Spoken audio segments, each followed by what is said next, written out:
Muito bem, então vamos começar aqui. Dia 8 de abril de 2024, próxima segunda-feira, 2 da tarde, hora de Brasília, vai começar um dos fenômenos mais interessantes, intrigantes, espetaculares que o ser humano pode acompanhar aqui da Terra, que é um eclipse total do Sol. Eclipse total do Sol. Como primeira grande coisa, né? Eclipse do Sol só acontece na Lua Nova. Então, você quer saber quando que é a próxima Lua Nova? Segunda-feira, dia 8 de abril. Eclipses da Lua só acontecem na Lua cheia. Eclipse da Lua, todo o hemisfério noturno da Terra vê o eclipse da Lua. E o eclipse total do Sol? Aí é que entra a grande tchan e por que um eclipse total do Sol é algo tão raro assim e tão especial de se ver. Um eclipse total do Sol, pessoal, ele só acontece numa pequena faixa que tem ali aproximadamente uns 200 quilômetros de largura. Naquela faixinha ali é onde a sombra, né? Então a geometria do eclipse total do Sol é o Sol, a Lua e a Terra.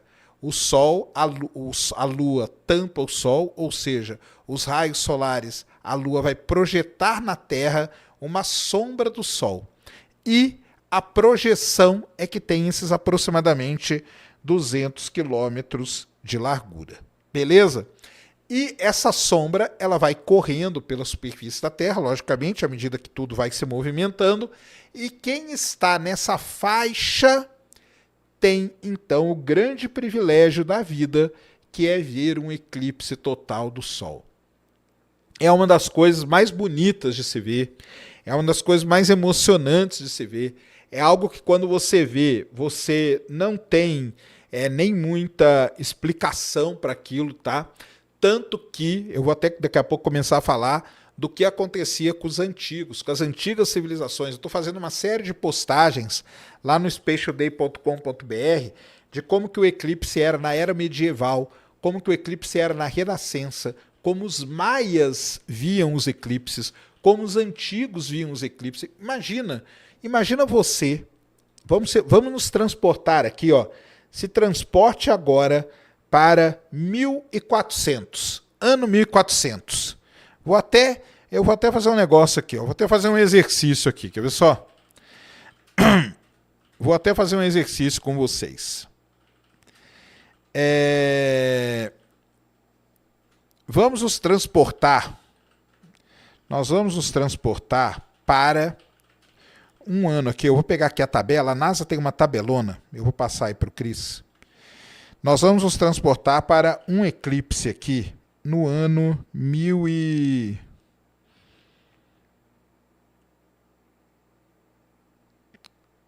Poxa, nós não tem nenhum eclipse aqui mais antigo, cara.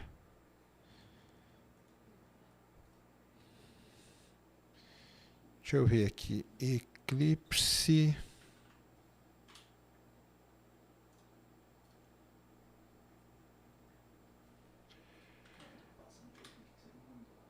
Aqui, ó. Pronto, achei um aqui, ó. No dia 2 de junho, olha só que legal, ó. Então vamos lá.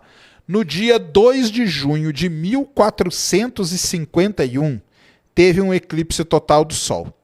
Um eclipse que passou, né, não foi visto por muita gente, se bem que deve ter sido sim, porque foi lá em cima, lá no extremo norte da América, tá?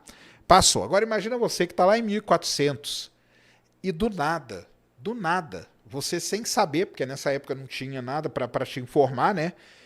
Você sem saber, tá olhando para o Sol e de repente o Sol fica todo preto.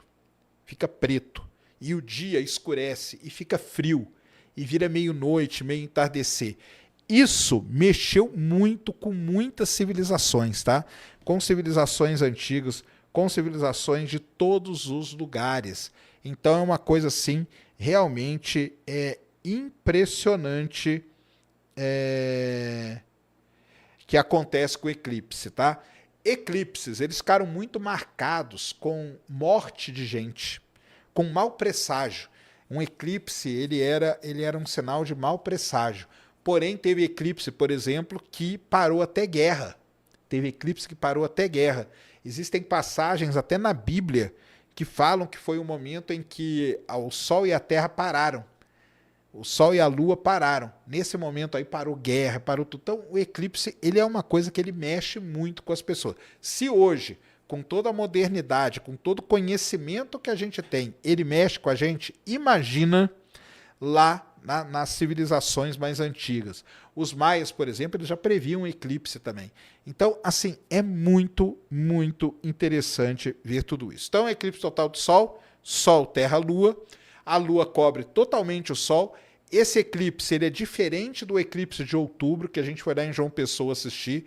Aquele ali é um eclipse chamado anular ou anelar. Isso quer dizer o quê? Que a Lua não cobre totalmente o Sol. Fica aquele anelzinho. Como que a Lua cobre totalmente o Sol? A gente vive num sistema que a gente vive numa coincidência muito grande. Olha só, a Lua é 400 vezes menor que o Sol. Só que ela está 400 vezes mais perto da Terra que o Sol. E por conta dessa coincidência geométrica, a gente consegue ter eclipses totais, como que nós vamos acompanhar na próxima segunda-feira. Então isso é uma grande coincidência que faz com que a gente tenha a possibilidade de acompanhar esse fenômeno.